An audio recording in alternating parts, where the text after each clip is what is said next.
ladies and gentlemen, let me just watch your ears for a sec. I just need to see if this thing works. Hello. Okay, it works. I'm just going to put it a bit away from my face because it gets a lot of reverb. I find that this microphone is awful. I don't know why it never came with a cloth thing that you stick on it. Maybe that's, I actually thought of wrapping a tissue around it. As stupid as that would look, it might muffle the sound a little bit and make it less awful. I don't know. I don't know if it's YouTube's recording. I don't know if it's the device. So today I've got a cup of tea because I've got a headache. So I do not want to be drinking alcohol. And I've got my glasses on because I've got a headache, which is why I wear glasses so I don't get a headache. Right, let's talk about this topic because I feel like the baby boomers cop a lot of flack for something that's probably not really their fault. And you might be like, whoa, why are you taking their side? Well, it's because it's being objective. It's not taking a side. It's looking at the facts. And people often refer to the cost of living back then and the cost of, and per percentage per wages. And they often say, oh, well, they had it easy back then. But reality is they really didn't. Okay, so let me break it down for you. And I'll just use my family as an example. So when my parents were, well, when my mum was growing up, they had so much money that her brothers used to go out and catch rabbits so that they would have meat to eat. So much money. I mean, that's just something you do when you have lots of money, isn't it?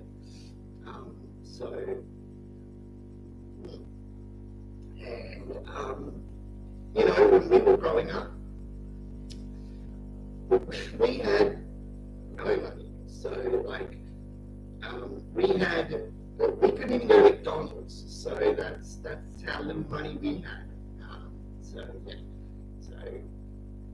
as far as that goes, it's all subjective to the situations of different people. Not everyone, just like now, not everyone is better off or worse off than some. It's just sometimes what you see is a dream, and you think that other people's dream came a lot easier because X. But the fact is that nobody really ever really had it easy. I'll give you an example as well. Again, my mum's from the baby boomer generation, so I'll give you an example. She, what was I going to say? Sorry, headache. Damn, I lost my train of thought.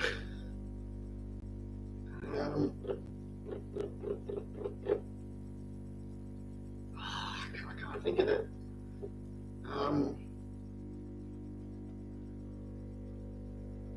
No, can't think of it. But I don't know what my point exactly was there because I forgot. And if you're wondering, no, I don't have a set of notes. I'm just winging it. I don't have any notes in front of me. I'm just off the top of my head. So yeah. Oh, that's right. Yeah, when my mum was working, so she had to go to work to put a roof over her head. Otherwise, we lost the house and we would end up in the street. So my dad's wages just weren't enough. So before you go and say, oh yeah, how easy they had it, no. And when my mum and dad were working, the government all of a sudden changed the working criteria to get a pension from the age of 55 to the age of 67. So they added 12 years on. Obviously, I'm not expecting to get a pension at all. I have no faith in the government, and that's why me and Rona are making retirement plans for going back to her home country and her home city and sorting things out there so that we can retire, because we have no faith. Well, I have no faith in the government here taking care of us. So I don't want to rely on the government for anything. Not if I can help it. So as far as if things were really great, if things were really much easier, would the baby boomers be expected to work another 12 years of their life? Just like that. My granddad, he only lived to like 67, 68. So, he wouldn't have even got to enjoy any retirement. So, yeah. And, that's just how it is. So, look, objectively, think about it like this, guys. If things were really better, would baby boomers be working today now? Which a lot of them still do. So you've got to ask the question, why are they working extra? Like, does anyone ever really want to go to work? Ask yourself that. And if the obvious answer is no, nobody wants to go to work, we all much rather run lotto and retire and never have to go back to work. Obviously, no one wants to work. That's not a thing people want to do. Okay, life would be much more enjoyable if we just had a steady income of money and never had to go and had to do it to earn it, right? So when somebody has to, you can't sit there and blame them for the situation that they grew up in. And it's hard to judge past generations. Like even Gen Alpha judging, say, my generation, which I don't think they will, or Gen Z or whatever, saying, those millennials. Look, I don't even know how we got heaped into millennials. Millennials went for like 20 years and every other generation went for like 10. I think they just ran out of names. So they just said, oh, you get stuck with the Drongos. So there you go. Personally, I would prefer to be Gen X because Gen X sounds cool. X for the extreme. But no, got stinking millennials. So yay me. And that is what it is. So who cares? But you know what? At the end of the day, you don't even think about these things. Like realistically, I don't even care. But neither does anyone else. It's just whatever. Like, in fact, when I was doing the forklift course the other day, I was talking to this girl. I actually thought she was younger than me, but turned out she was older than me. Because we were talking about work, and I think she was working on a road crew or something, and I can't remember how. Ages got brought up, and we were talking about what we used to grow up with, and she mentioned some things, and I was looking at her thinking, I remember growing up with that, but even that might even succeed what I grew up with. So maybe you are older than me. Yeah, it turned out she was. So yeah, but there you go. So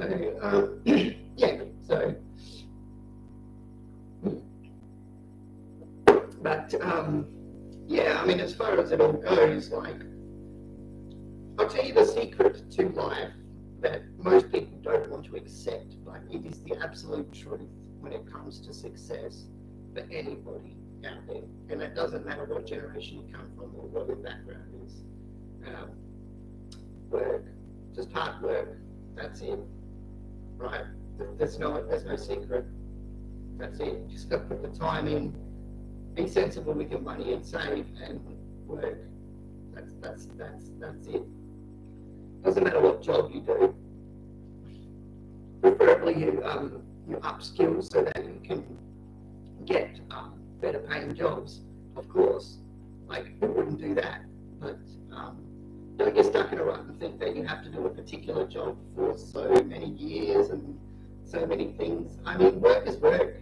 A job's a job. So in the end of the day, you've got family to feed or yourself to feed and keep a roof over your head. And that's the only thing that really matters in all of that. It's not about who you work for or why. It's not about what kind of job you do. It's work. As long as you're working, you're doing okay. So that's all you got to think about. So I've got my truck assessment coming up on the 7th for my license for that, so I'm hoping I can pass. I don't know, but I'll put in for some jobs anyway, regardless. So I'm a bit bored at home. I want to get back to work, so that's what I want to do. Yeah, look, I'm not fussy, so I'll just do whatever works out there. But I don't really want to go back to nursing. But if that's what's on available, that's the work that's available, then that's the work I'll do. But I'm not really keen on going back to nursing. I just want to move on now. Had enough nursing, so just want to make change and move into a different field, and preferably something that leads more towards the mines for the future, so I can earn some good money. But it is what it is, so we'll see. But yeah, if I can get this truck thing, that'll be good. That'll definitely open some doors. And I enjoy driving as a job. I've enjoyed learning how to drive trucks. So yeah, it's certainly not as hard. It's hard. No, don't get me wrong. It's hard, but it's not as hard as to learn as some other skills I've had to develop. I think because I've driven for like 22 years or something. So I mean, a lot of it's the same, but a lot of it's different. So yeah. But getting back on point. Okay, so now that I went off on a tangent, as I do, as you guys know, that I tend to do that. I don't know how it always happens, but it just happens. But let's get back on point. Okay, so when my granddad was growing up, he was a, let me try and think what was his job. He made those barrels, and he put those in.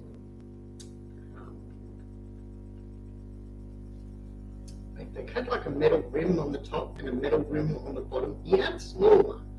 And I don't know if Mum had that one. I'm trying to remember the name of that job. Well, he made barrels. Anyway, I think he made about six pounds, if that, fortnight or a week. I mean, back then that's what you made. Yeah. I think my grandma worked at a nursery, and you know they had like how many kids they had? 1, 2, 3, 5 kids to feed. So yeah, so they didn't really have money. So when people talk about they had it better and they should all have like baby boom, they should all have like 3 or 4 houses and they should be rocking in cash and blah blah. No, that's just not real life. It doesn't happen like that. Okay, so all this nonsense, right? That's all it is. These are just people. The grass is always greener kind of thing. It's not real, right? So that's just not how things really happen. I know things suck at the moment. It doesn't just suck for the younger generations, it sucks for everyone. There isn't a single generation that's overly thrilled with the current situation of the economic market for everyone. The only ones making billions of dollars are the uber rich. And I'll give you an idea. Commonwealth Bank made this financial year $2.5 billion on top of last year's profits. I think, I don't know if that was their total profit margin, but these are the people that control the world. In this case, it's part of Australia. Big 4 banks that control the government and policies, and the next one in line is to a smaller echelon, still very high up, is the mining industry. Has a lot to say with what the economic market's going to do. So when it comes to these things, look, that's not a bad or a good thing. That's just how things work, okay? Don't be a child about it. That's just reality, all right? Accept it for what it is and go, okay, the worst thing you can do to yourself in this situation, sorry I'm going on tangent again, but the worst thing you can do to yourself in this situation, or any situation, is fight the world and expect to win. You can't. Nobody fights the world to win. Why do you think nothing ever really changes? Okay? Why do you think that is? There is actually a reason for that. And that's because you can't. And that's because you shouldn't. There's nothing to fight. There's no physical object, person you can go, oh, I'm gonna, do something, get some of my own back. No, it's not like a schoolyard, okay? This real life, there's an invisible, imaginary thing, and it's a system, and you can't fight it. It's all you can do is live with it, because that's the only thing that makes any sort of order or sense. And it's usually a bad system, but it is what it is. And as far as it goes, like I said, it's not a good or a bad thing that the banks make government policy and make lots of money. Okay, that's just how things are. I'll tell you why. Because they're always going to make money. They're banks. Okay, you need money in your society. The money goes to the banks. All right, so you need money. That's just how it is. And really, the rich are going to make the choices for a lot of other people, because that's just how it is. Again, it's not a question of, oh, that's good or that's bad. It's just a question of, that's just how things are, and you can't fight that. All right, that's how life is. Life is one of those little mysteries that, you can rage against the machine all you want. I'm a good man too, but you can rage against the machine all you want, but it ain't going to make any difference. And all your little, all your little protests or whatever. I mean, in the end of the day, nobody cares, and that's why nothing will change. Because I mean, when somebody protests something of nonsense, like let's pick a topic that's a bit negative, abortion, right? So you got these people that don't that want abortion, right? And the rest of us are like, no, you don't want abortion. Like you don't want to give up the gift of life because things are hard for you right now, or you don't feel ready. Like the reality is, you've been given like a gift from the universe, if you want, or God, if that's easier for you to swallow. I mean, it's whatever it is, like even just an opportunity to be something special in this world, and you don't throw that away. So yeah, and as for this, people that say, oh yeah, they're going to have this thing, it's like, no, you don't, and nobody else cares about you wanting it. So give it up, because you're not going to win. Like, no matter what you say, you're not going to win. The vast majority of people are against abortion, so you're not going to win. So don't bother, right? Just move on with your life. Be responsible for yourself. Like, use protection, birth control, whatever. Like, problem solved. Be mindful of who you sleep with, partner-wise. Like, don't just sleep with anyone, because that'll lead to bad relationships anyway. You're not going to be happy. You'll always be unhappy doing things like that. You'll never fill that hole that you think that will fill in your heart. It'll just not happen. Guys and girls both on that one, actually. Really, guys and girls both on that. That's not to a particular sex, because it's the same applies to both. We're both adults. With humans, between male and female, there's only one thing that separates us, and that's an X and a Y chromosome. That's it. There really isn't much else that actually separate males and females at all. Like, we both experience emotions. We're taught to deal with it in different ways, but essentially we can have the same response to a certain thing. So for people that say, oh, this person doesn't care or whatever, it's like, no, they've just been trained to think like that. Like, mentally, they've just been trained to think like that. So it's not a case of can you not feel or whatever. Like, of course you can. Like, it's fine, right?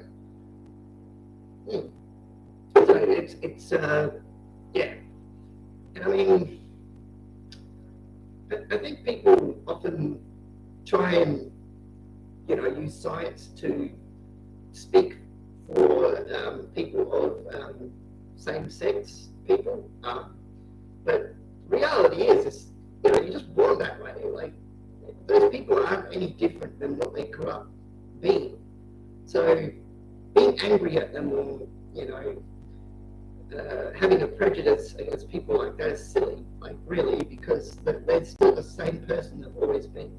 Like, if they've been your friend that whole time, or, if they've always been the person you loved and cared about, they're never going to change that. They're always going to still be that person. So, you shouldn't judge people for something like that. That's silly. But same with skin color and all that, same thing. Like, just because someone's a different skin color doesn't mean anything, really. I mean, when you break down humans, like, especially if you work with people from a lot of different backgrounds, they're almost the same thing. That's it. I want a roof over their head, a safe place to live. They want to be able to raise their children in peace and happiness. They want a good school to take them to, give them the best opportunities they can. They want to earn more money and good job. They want respect. That's it. Same old, same thing everyone wants. Yeah. Again, sorry about going off on a tangent. I tend to do that. I don't do that on purpose. It's just my bad, guys. My bad. So yeah, I mean, look, I don't know what I don't know what people expect when it comes to the look. I know that a lot of younger generation are sort of chucking in the towel kind of thing. Oh, life is hard, Yeah, guess what? It doesn't get easier.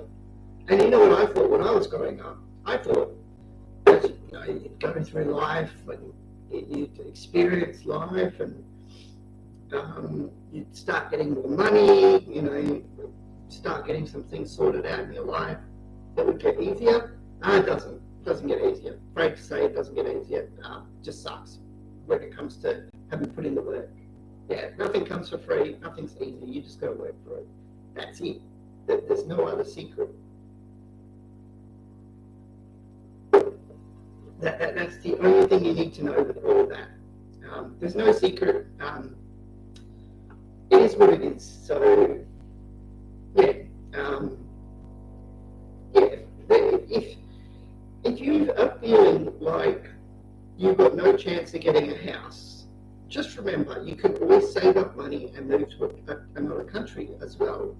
Like, just because you see other people do it and you think, oh, why do people all move here to this like Western country?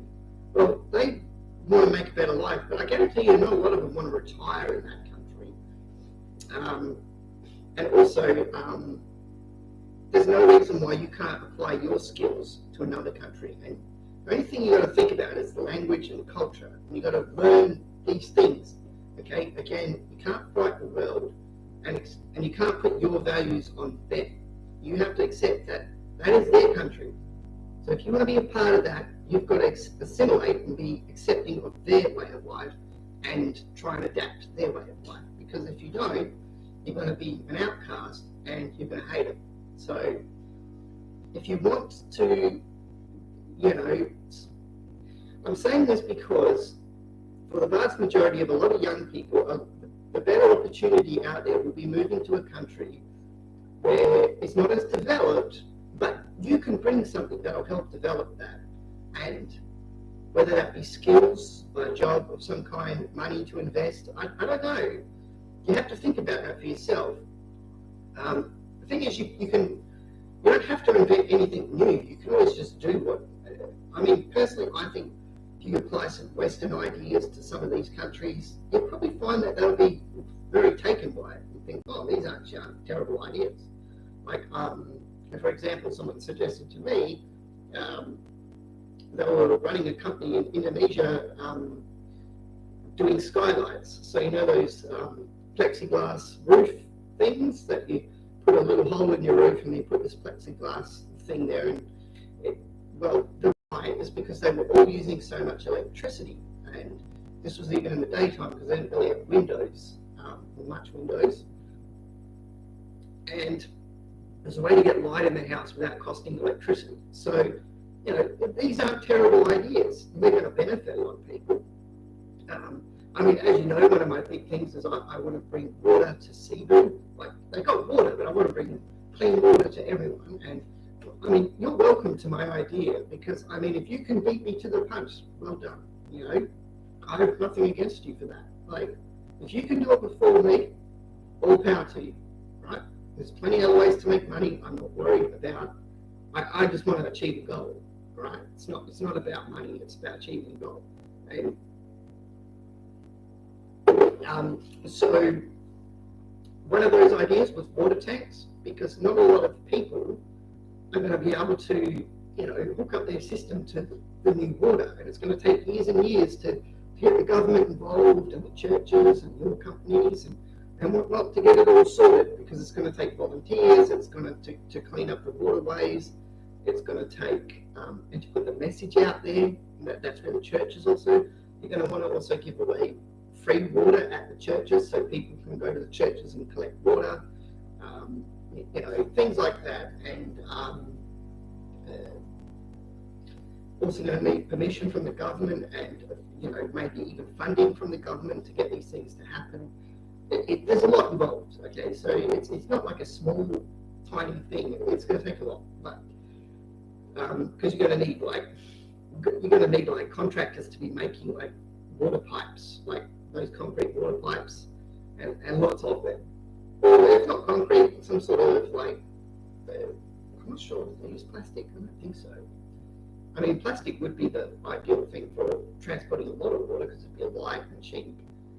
I don't know if that's environmentally okay. I mean, to my knowledge, concrete was always the preferred choice because of structural strength and all that, so more likely to survive for the next 100 years or so. But regardless, yeah. So what you do with the water tanks is, you know, the rainwater tanks is you do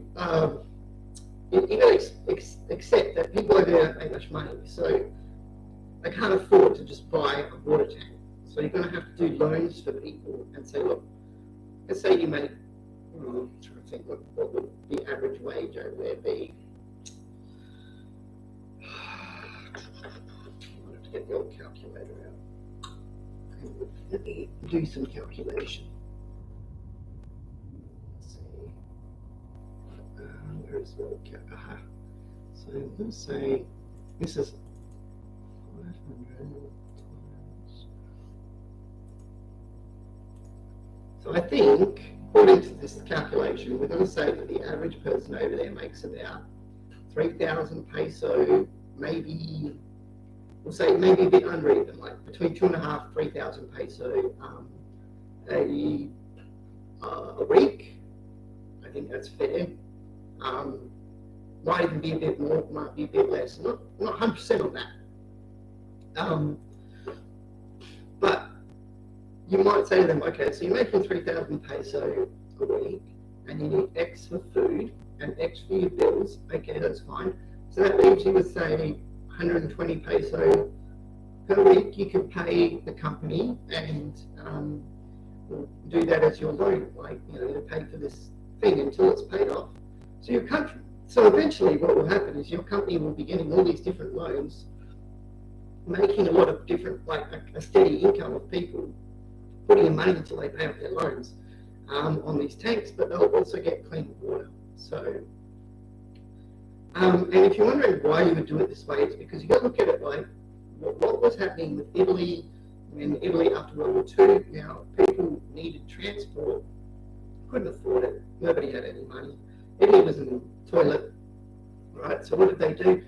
Well, a guy called Vespa, actually no, it wasn't him, Piaggio, he built the Vespa, and it was modelled off some sort of a army bike thing. Anyway, the good thing about it was they did loans, right? That's how Vespa got started, because people couldn't afford to buy a car, and even a Vespa back then was expensive to people. So the company said, right, well, you can buy this on a loan, and you know, you go to work and back, and you've got your transport, and pay us off. And that's essentially what they did. So, think about it like that. Other companies have done things like that, and it's worked out fine. It's just a case of whether or not you get the financial backing to loan people money like that, or loan. Not that you loan them the money as much as you just build the item and say, you built this, so now we'll take it around, you install it, you get your clean water or whatever, and after you start paying us back. So it sort of pays for itself eventually. These are not short-term goals. A lot of these cases, like a lot of things, especially when you're starting out, they're not going to be making like lots and lots of money, and you got to accept that. In the West, in particular in Australia, they say that that most small businesses don't last the first year, and most take about 3 years to make money. So that's how you got to sort of work off. In fact, most small businesses, I would say, that are actually successful in Australia to even begin with, to start with, they start off as a hobby business. I mean, I thought of doing it myself, but I mean, at the amount of money I need to set it up for what I was thinking. So I was thinking of getting a small tractor with like all the attachments, like the backhoe and the front end loader and the lawnmower attachments and all that. So you get like a small one, and you say, why would you want the small one? Well, then you're going to need a truck to drag it around, okay, because that's going to be expensive to run. You can maybe get a four-wheel drive and put it on the back of the trailer, and then have the four-wheel drive tow it around. So then you're going to be able to do, like, people say, well, why do you want a small one? Well, it means that you don't have to hire it out for as much. Because like those big ones, they hire out for a lot of money. I mean, we're talking like the small ones start at around $50 an hour, and the big ones go out to about $200, $300 an hour. So maybe more even. So we're talking a lot of money. But these machines cost a lot to run as well. Like, you need to do a lot of servicing, blah, blah, blah. But the thing is, you could do a lot of work for people, like a lot of residential work. See, I mean, where I live, there's a lot of farms, and they've got their own stuff. So they don't want you to do work for them, because I was like, I've got machines that need you to build anything for me. Like, don't worry about it. But like the residential areas might go, yeah, well, I don't want to be hiring a big expensive machine from those guys. So if you can come out and do the work, done. I always thought like business like that would be good, but again, you're looking at a lot of money to invest. Like buy a four-wheel drive, buy a trailer, buy a $30,000 machine. Like, if you're wondering how much those things cost, about 30 grand for like a small one. You can get some bigger ones for around about the same price, but they won't have all the attachments, and they won't be as convenient to get around like small driveways and things like that. Like, you're not going to be able to do much work with it. Plus, those big ones, you need a truck to haul around. Yeah, you can't just put them on the back of a trailer. They're too heavy. Like, I mean, the average size tractor, I think, it's about between 8 and 12 ton, I would guess. I mean, they're pretty big.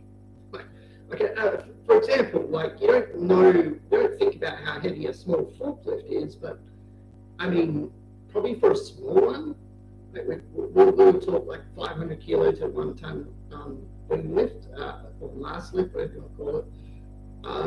It's probably like 2.5 ton, like way more than your car. Like the average forklift is probably about 2.5 to 3 ton load capacity. Depends. Yeah, that's negotiable actually. I've seen smaller and I've seen bigger, and I've seen companies with all sizes. So yeah. Hang on.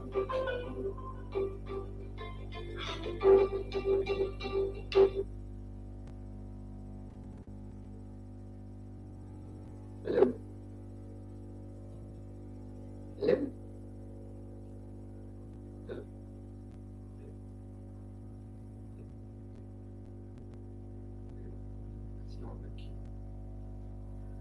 Hello.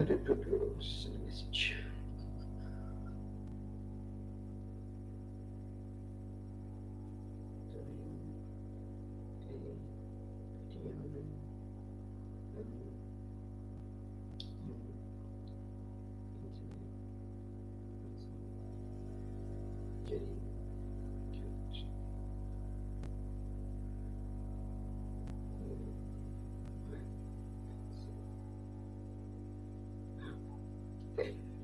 So,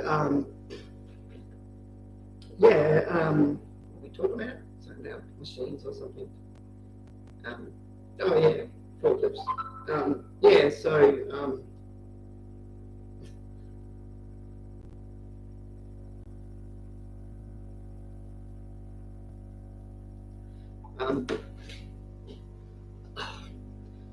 yeah, so yeah, even those small ones, they weigh a lot more than a car. So that's why people always be like a little bit too. In a lot of cases, a lot of people are a little bit too nonchalant with them, and like they act like they're not going to get hurt. But the fact is, those things can do a lot of damage really fast because they weigh a lot. So yeah. So obviously, yeah. But it's because they don't look huge. So obviously, your brain thinks, oh, they're not that heavy, but they are. And as for those other machines, they're also, you know, they're even bigger. They're even heavier.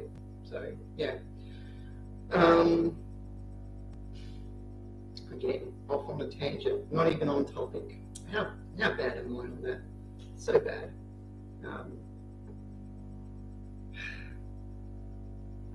Look, all I can say, guys, when it comes to any particular thing ruining the economy, there is someone you can blame, okay? And you absolutely can blame them because they are responsible. And there's two main driving forces for the economy.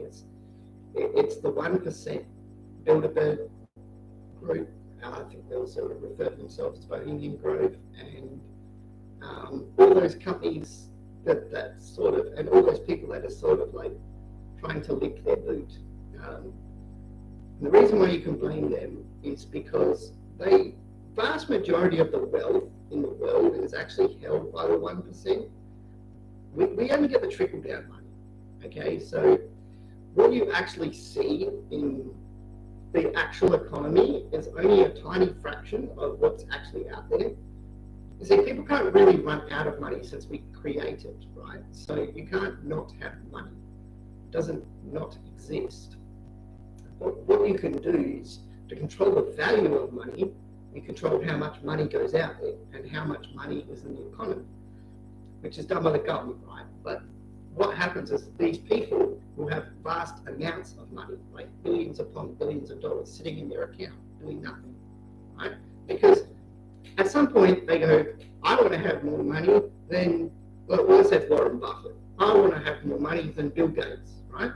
So Warren, for status symbol, will want to like have all these companies' investments be making X amount of money to the point where he has more money than Bill Gates. But what does any of that money actually do? Because none of it's in the economy. None of it's doing anything.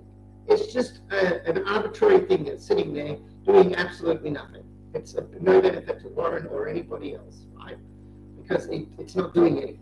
It's about as useful as, I can't think of anything, but this is an example, right? It's just an example. So a lot of these billionaire people, that's what they do, okay? The difference, the only one I've seen that's even slightly different is Elon Musk. Now, I'm not saying that I trust Elon Musk. I don't know the guy. How can I possibly trust him? But what I do know is that at least he uses his money back into the economy. He's building more companies, he's buying more stuff and investing in different things, right? That's logical. At least he's doing something with money. I mean, back in the day, billionaires and that, they used to, and well, they were more millionaires, but they used to do things like, the land speed record, and they'd have all these crazy contraption cars and whatnot, trying to break world records. I think Campbell, he was a millionaire. I think Ross Noble was a millionaire. I think he's even more after his cars. I think the Bloodhound Group, that actually had a lot of money invested into it. more than Aussie Speed Invader 5R, way more, and completely failed as a project. Now blame COVID for that, but reality is no one's investing in breaking a record anymore, right? So it's just an example, something I'm more passionate about. Not everyone out there thinks, oh, the land speed record would be so cool to break. You know, no one else thinks like that. It's just crazy old few people. I reckon it'd be cool.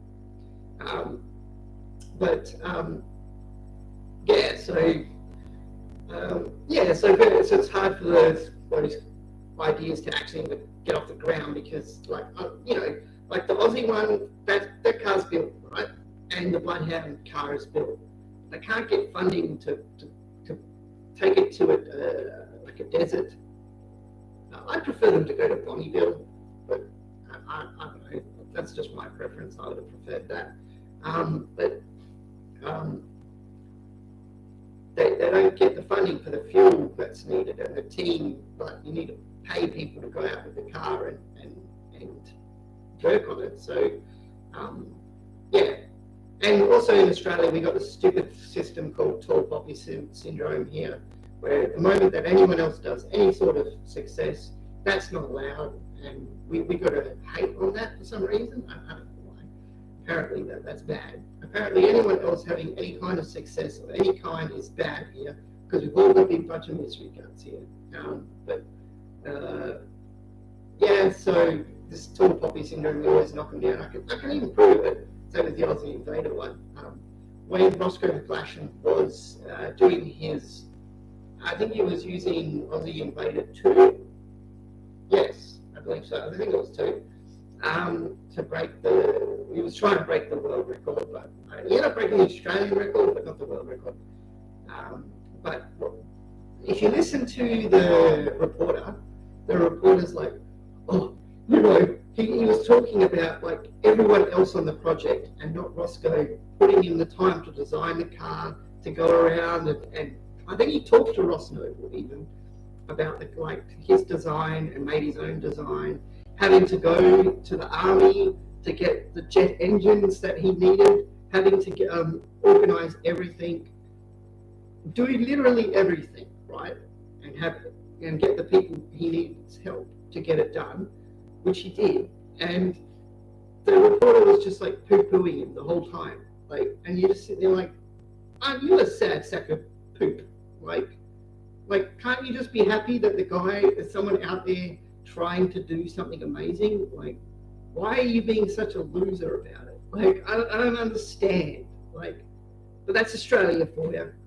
I mean, I'll tell you, when I wrote the book, I took it to the newspapers. I tried to get people all over, even friends and family, I tried to get them to review the book because I thought some reviews would help make sales. And I also thought that it would be good to get some feedback from other people. And the only people that really reviewed my book was a troll named Atheism Defended. His actual name was Raoul. I used to be friends with him. But on one review, he put FU to me, which has never gone away. Thanks, Raoul, you piece of dog crap. Yeah. Hope you got cancer. Anyway, yeah, just as an example. And no, the newspapers didn't review it. I gave them a book, they didn't review it. None of my friends or family did. No one did. I don't know if that was tall poppy syndrome or whatever their reasons were. All I asked them to do was just go onto the Amazon thing and just say something about it. I didn't care if they were negative. I just thought it would be nice that they said something. And I had no illusions. I didn't think like I was like the best or anything. I just thought it'd be like my whole point of doing that was to help my mum. So yeah, but oh well. Yeah, I definitely think, and you think anyone's ever patted me on the back and said, you know what, that's really hard to do. Good on you. Like, nah, no one. It's just, yeah. So that never really helped with that whole situation there. Like, that never made me feel like Like I put in a lot of work. That took me like over a year of writing, like an entire year of sitting down every weekend, sore back, you know, hunched over a coffee table, sitting on an ottoman, typing away on my little laptop. Um, yeah. Then having to approach someone who I thought could help me, or you know, having to do all the editing myself, which if anyone knows, I'm not that great at English. Okay, I'm okay, but realistically, my English sucks. Okay, my English is awful. um, and you know, it's not just writing a book. Like for example, like you have to come up with a character. You know, like what are they going to be like as a person? Like what's their, how do they think? Like how does their thinking affect other people's thinking? How does, you know, it's a whole web of things that have got to interact and actually work together. So that's why you don't tend to see a lot of characters being added to books, because it's more web. You have to add, it's more web. So I can't remember how many characters I had. I had a method to doing it, so I could do it, but that was basically it. And as far as getting published by a big company, unless you're, you know, Raymond E. Feist or a Robin Hobb or a, what do you call it? What's her name? The one that did Harry Potter. She means nothing to me. Never read Harry Potter. J.K. Rowling, or you know, someone like that. You're not going to get anywhere, right? Absolutely nowhere. No one wants to know who you are or cares, right? Unless you don't have a big name behind you, like nobody thinks that you're any good at anything. That's how it is. Tall poppy syndrome here, but that applies across other spectrums. But yeah, that's it. You know, that's how it works. And call it whatever you want, say whatever you want about it, but that's the reality. If you want to do that, good luck to you. All right. All I can say is it takes a long time, took a lot of energy out of me. I put about $11,000 of my own money into marketing, and I never got anything out of it. So, for those who thought that it was free for me, absolutely not. But I think in total, I think the whole thing cost me about $15,000. That was how much doing that cost me. So as far as, yeah, did I get anything out of it? Yeah, I can pat myself on the back. I can say I did something that not a lot of other people do. I always wanted to do more, but yeah, I've got other things in my life right now, like sorting out a new job and everything, and I've got Rona coming here, and I've got to sort that out and get her settled. And there's other things, so like, you know, there's more important things going on that's not important. I mean, we want to have children. That's going to be like being a dad would be the most important thing to me. So yeah, kind of want to wrap this up. It's kind of like 48 minutes. I don't want this to go to the hour. I would have happily wrapped it up at 45, but I went off on a tangent like twice, 3, 4, or 5 times. I don't even know how that happened. My bad. Yeah, look, it's been great to see you guys. Obviously, I'm looking at a camera, not really looking at you, but you know what I mean. Look, I hope you had a great Christmas. I did. I got to spend some time with my family, so that's the first time in a while. You know, I always get caught up doing working over Christmas, so I don't always get to see them. So the fact that I had this month off and I could have done that was important to me. Yeah, look, take care out there, guys. If you've got any video suggestions, leave them in the comments if you want. Maybe that's a good way to get some good ideas, get some brain juices flowing. And yeah, I'll see you in the next video. Hopefully with some good news about the truck thing. I mean, I'm confident in my own driving. I just don't know, like, I know that this test is going to be really hard. I have no illusion in that. I know they're very strict for obvious reasons. So if you're driving a big vehicle, you need to be able to do the job properly. So I guess I'll find out where I'm at with that, whether I'm good enough or whether I need work. That's what I'm going to find out. And it's okay to fail, because failure is the first step to success. Peace out.